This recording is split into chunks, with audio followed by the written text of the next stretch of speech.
Hey everybody, Chandler here. Thank you guys so much for tuning in. Xavier, Jimenez, yeah, thank you so much. Yeah, so we're here to share with you guys today our first short film, The Unicorn That Never Lies. Yeah, this we started our production company about 2 years ago, and this was the first project where we were able to sink our teeth into, thanks to our friend Jason. And yeah, we had an amazing time filming it, and we hope you guys enjoy it too. All right, hope you enjoy it.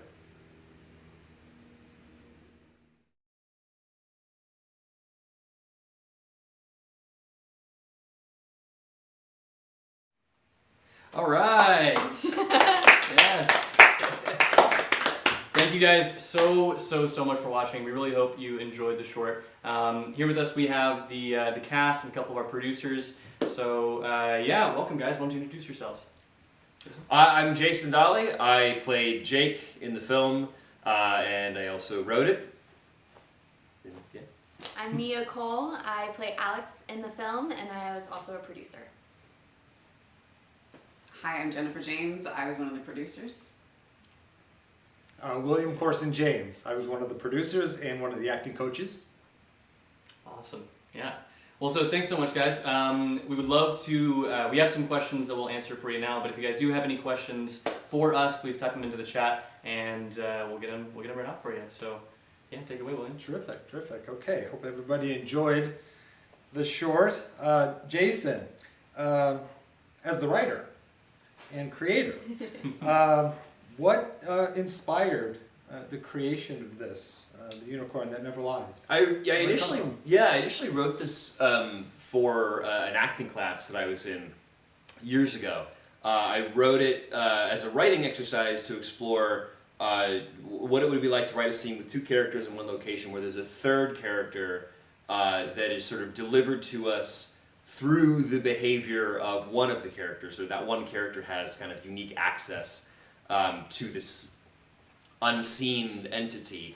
And in workshopping it and putting it up, and because I didn't play the role initially, I had a friend of mine played these roles, and so it sort of turned into what it is now, which is sort of the way I see it is like it's sort of a metaphor for our own worst thoughts, whatever they may be, anxieties or depressions, and sort of the idea that we all have those things.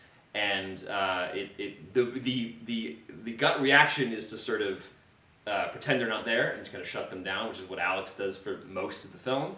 But the only way to sort of live with them is to live with them, which is the way that sort of Jake is existing, which can feel very counterintuitive and sort of crazy, but it actually is sort of the only way to do it. Wow. Yeah. Terrific. Amazing. And Mia, lead actor. What idea was important to deliver to the audience? Or maybe what would you like the audience through your work to experience? Yeah, I would say the key, most important thing to Alex was to figure out what the leprechaun was to Alex. And I know Jen and I worked a lot on it, and it actually evolved through multiple different iterations of what is this leprechaun. And finally we settled on it's just this complete and total fear of abandonment that's just constantly going at her and going at her.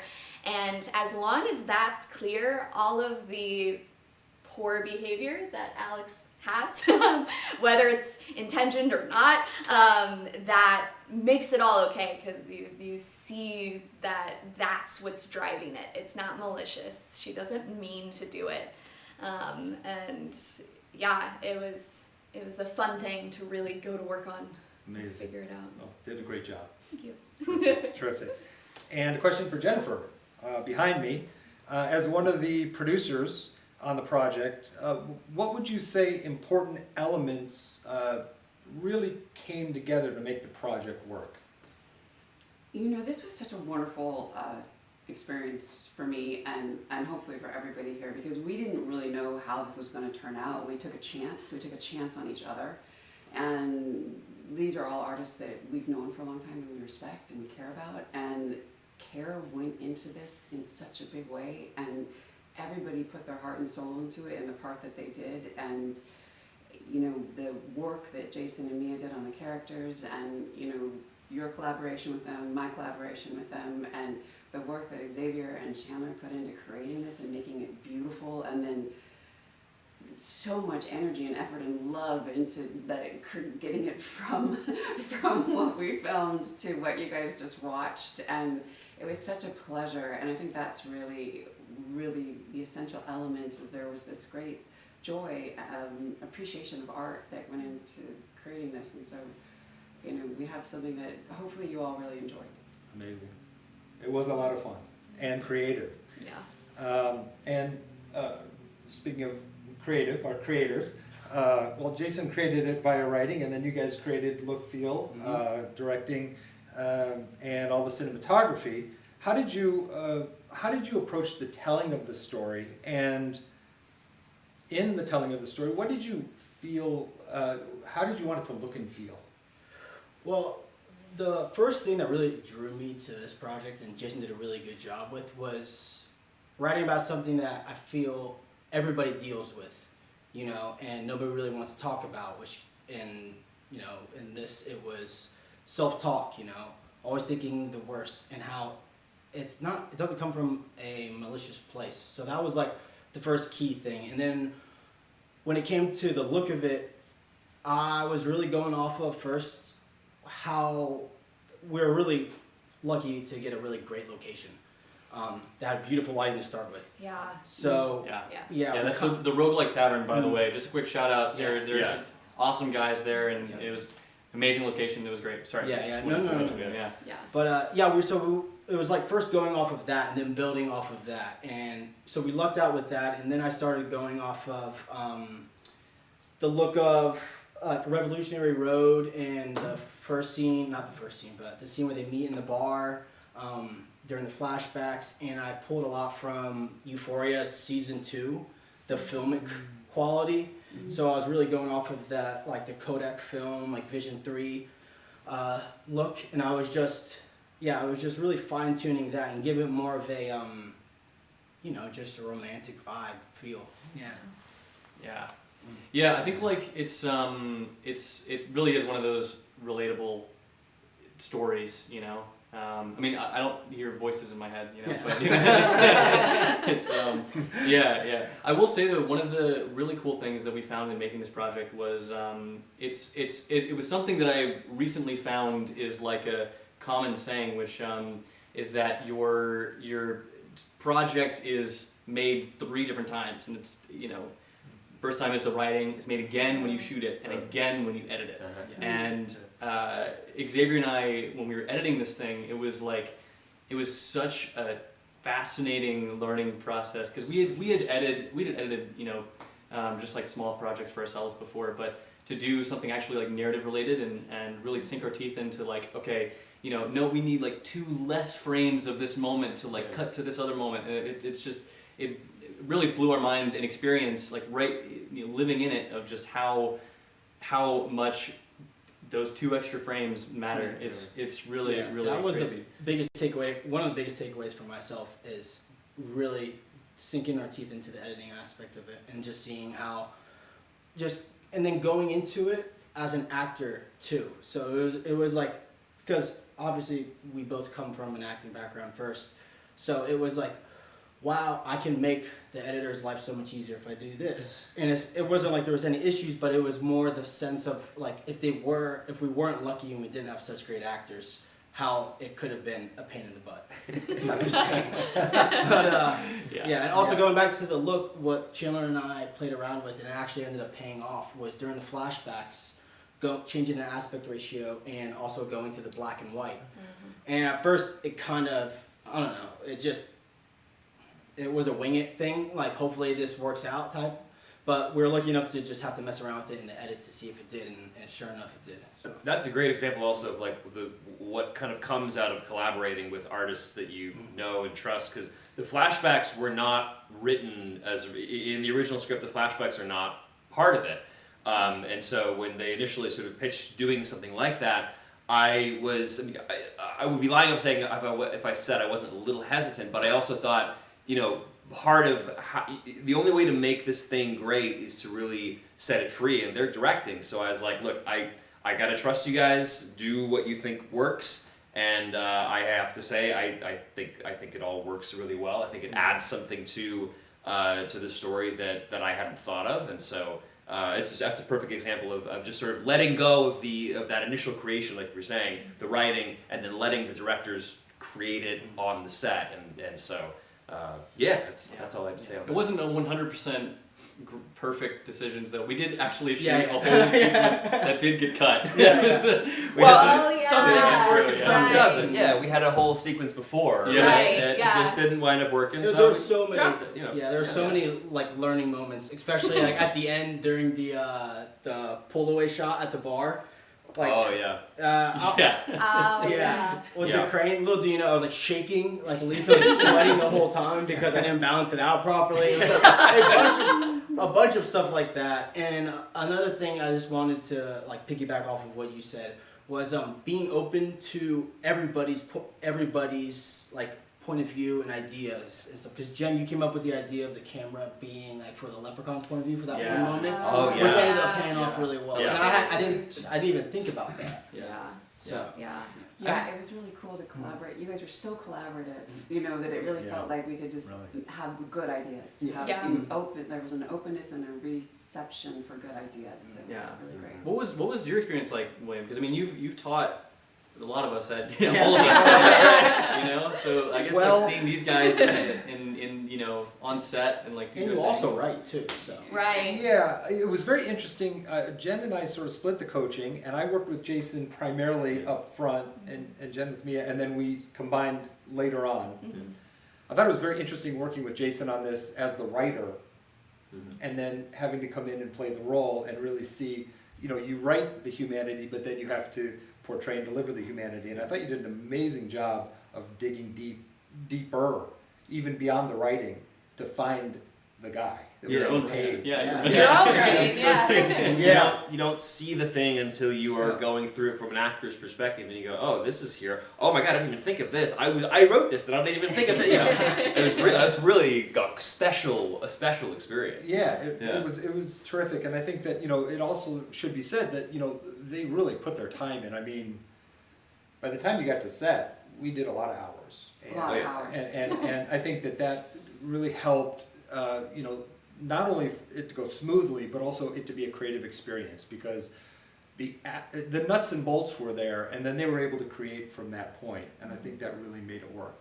So appreciate what you guys poured into that, because it was amazing. It also helped that we lived together, so we were always working on the unicorn. Well, and also too, you know, when you say we put our hours in, that obviously always should do that, but it because you never know exactly how the thing is going to get shot, what's going to go in what order, and so for this, it just made the most sense to shoot it top to bottom, Yeah. all the way through, basically for every setup. So Yeah. we wound up doing this sort of like a one-act play, you know, 7-8 times top to bottom at least. Yeah. I mean, you know, with all the different setups and everything. So if we hadn't put our time in on that, Yeah. if we didn't know this thing in our bones, this would have been a harder day on set than it wound up being. Yeah. So, Yeah. with a 1-day shoot, like you really gotta be. Yeah. Yeah, we didn't have time Yep. to like go in and like, okay, we're just gonna get this piece, just this piece. It's like, no, we're just gonna do the whole thing. And we had Wow. time, Yeah. and we're like in a time crunch as well. We Yeah. 1 day and like we had like I think it was like 10 hours maybe Yeah. to like get the Well, whole we were done thing. early. Yeah, we And got we done got early. done We early. did, Yeah. we did. Yeah. We did wrap early. Yes. It's Yes. amazing. Yeah. Just I amazing. hope we're not just stealing questions. Yeah. I have a couple from our viewers. Slack asked, do you have any fun or curious moments behind the scenes you could share with us? We wrapped early. That would have been. Yeah, I remember it was at lunch, and I like called everybody up and I said, "Hey, everybody, this has been going really well. Something's going to go wrong. Just be ready. I don't know what it's gonna be, but something's going to be." And then I was wrong. Nothing went wrong. We got, like I said, we were done early. We had all of our shots. I couldn't believe it, and we now have this thing that's done. So Yeah. We definitely did have a couple things go wrong, Yeah, but I'm yeah, glad, yeah. That's I'm why I glad, was well, I'm laughing. glad we covered it. Yeah, I'm yeah, glad yeah. we covered Okay, it well You enough. should have seen us in the bathroom when we're trying to balance the crane. And turning on like one apple boxes in the bathroom. I was like, I don't know if I can do this. You gotta do it. And I'm like, You hit it well from the actors who were also on set as producers, which is True. tricky because we need to be, Yeah. calm and ready and easy, Right. but we also need to be, ready to solve problems as producers. So I appreciate that. Right. Just be learning that for the first time. Yeah. There you go. We have one from Blaze, who asks, did you go right for calling the unicorn animal a unicorn? And if not, what other animals, imaginary or real, did you consider It was and why? it was immediately a unicorn. I remember I was walking to the gym and the unicorn that never lies just came out of nowhere. Started talking And I was to you. like, that's it. You heard the It's- voices, yeah. Yeah, clearly, like Kevin told us. I was like, that's what it is. And what's funny is two things. One is the leprechaun. I initially put that in as a joke. Like when she says, "Oh, the leprechaun of infinite wisdom," that was originally not supposed to be true. And then later I was like, "Oh wait, no, maybe she needs to have one too." And then that's like how they sort of come together. As I was writing it before, and so it was a leprechaun again, just sort of a off the cuff, first thing off my head kind of thing. And then the other thing is that last shot they were talking about, where yeah. you walk in first and then you walk out. In the script, it was supposed to be that when you walk back out, you're supposed to see everybody's, including the unicorn, including the leprechaun, everybody's imaginary characters that they all have. Everybody has their own sort of version of this, and it's part of the reason why it took so long to get this. I wrote this probably 7 years ago, and I never wanted to make it because I knew that last shot was going to be basically impossible. And it But was. and it was right. Yeah. Right. Chandler was like, "Let's make it." I'm like, "Okay, we got the shot." He's like, "We'll figure it out." I'm like, all right, and that's We why did. when you have the opportunity to do something like this, you just do it because the answer was just cut that. Just cut that whole idea, and it's maybe better. and have a Yeah. banger of an I think outro it's better. Yeah. Yeah. So, Yeah. No. Amazing. do we have more? We have a couple more. Yes. Yeah. Marissa asked, a challenge. Will there ever be a part 2? Right from when they leave the bar. I don't want to just hog that, but is that? I mean, I don't. Head to the writer. Yeah, I mean, this wasn't really meant to be the start of anything other than exactly what it is. I think sort of the way it ends implies a relationship that is just beginning. So to explore that relationship, I don't think is, to me, terribly interesting. I think that the most important thing that happens between the two of them is what happens in this 10 minutes that we see them. I definitely think there's the other problem with it too is like if you do explore it too much, it kind of becomes you want to make sure you kind of distance it from things like Big Mouth, which is like a similar idea. This is a wildly different execution, but it's like how do you tell a story that isn't just that? So I've thought about it, I guess is the answer. But I have not settled on anything where I'm like, oh, that could work. That would be an interesting idea. I don't know if you guys have, but that's where I'm at with it.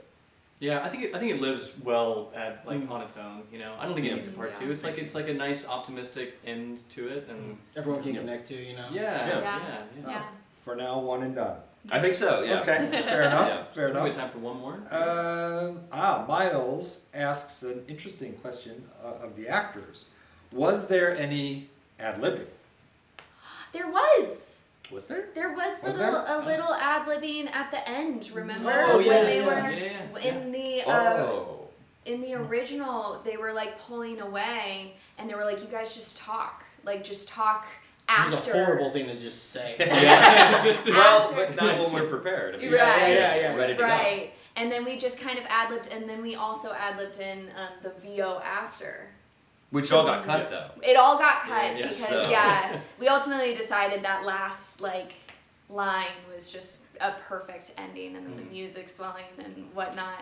But pretty much no, we've Perfect, I think. yeah Up we to, I think you were pretty word perfect. as Yeah. far as what was Yeah. scripted. Yeah. Go, Yeah. go you guys. And yeah, I mean, I wasn't keeping score on if we ever Me next messed to the writer up being phrasing like, up. You know, to me, it wasn't important that like the exact words Yeah. were spoken as they were. right. You know, for jokes that sometimes matters, but most of the time it didn't matter. But also most of the time we were pretty on it, I think. And also, like, we went through a lot of us, again, with this amazing collaboration, we went through a lot of iterations of the script. We cut a lot of it, and we changed some of it, and we made things Yep. clearer, and so after all of us collaborating on it, it was very well ingrained of Yeah. what things went where, and why they went there, and I think that's why it worked so well, and that's why we didn't need to do that, because we understood. Yeah, and it's an interesting thing going back to like the edit as well. Like we found moments where like, well, maybe this you know says something that's already kind of been said by the actors, and like on the page in a script is necessary to get done, you know. But then when we actually like, you know, the characters kind of come to life and they're breathing in their own way, it's not as Yeah. really necessary to have some pieces of dialogue in there that you know has already been done by the actors in another portion. But And the edit also gave us a chance to lean into some of the moments in there, like the banter, and then when an awkward moment comes up, you know. So we were able to like cut it up a little faster and then really sit in that awkwardness. So Yeah. it's really great. Yeah. All right, well, Wow. hey guys, thank you so much for tuning in. I'd love to toss it to everyone else to just, you know, plug any upcoming projects that you guys have or social media or We whatever do else. have one more question. if Oh, you're- one if more? you're Let's open. go. One more question. Yeah, let's do it. This is the ending question. If we all want to answer, what is next for everyone? There it is. There we go. There it is. How's that? Nice, yeah. Jason, what you got? Yeah, the best place to find me right now is on my Twitch. I stream chess. I'm kind of diving into the world of competitive chess. So I'm twitch.tv/Jason Dolly. Any other projects other than this, I will announce on somewhere on my Instagram or Twitter or whatever, and those are all just search for me and you'll find me.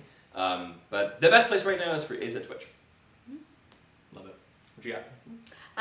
My Instagram is This Is Mia Cole. You can visit me there, and I post things. A person who posts things. I post things. Magnificent. Random knickknacks. I will continue to coach actors at innateacting.com, and we also have some other production projects in the works and some scripts we've completed, so we're going to see where all of that goes. Yeah, I'm part of that. And that's yes. We're working on several projects. We're very excited about them. We're really in the developmental process of them, and script writing, and we're looking forward to seeing everything that's coming. Yeah. That's great. Yeah, so I can speak for both of us. We right now we're in the post-production phase of our newest short, LA Brunch, which is going to be coming to you guys shortly, hopefully. And so that's the most exciting thing I could think of that's upcoming. But other than that, we're still creating and in the early stages of other projects. Yeah. I have a film that is coming. Well, it just is in the midst of its theatrical run right now, called Breakup Season. It's an awesome, fun little dramedy. It'll be out on like Amazon and Google Awesome Play, film. everything like that, and in a couple weeks. And just look out for that. You guys know where to find everyone. Just search the names, and you'll find them. So yeah. Anyways, guys, thank you guys again. Yeah, look at that. Thank you again for tuning in. Really appreciate you guys coming by and watching. And yeah, we'll see you guys later. Thanks so much. Bye. Thank you. Bye. Thank you. See you guys.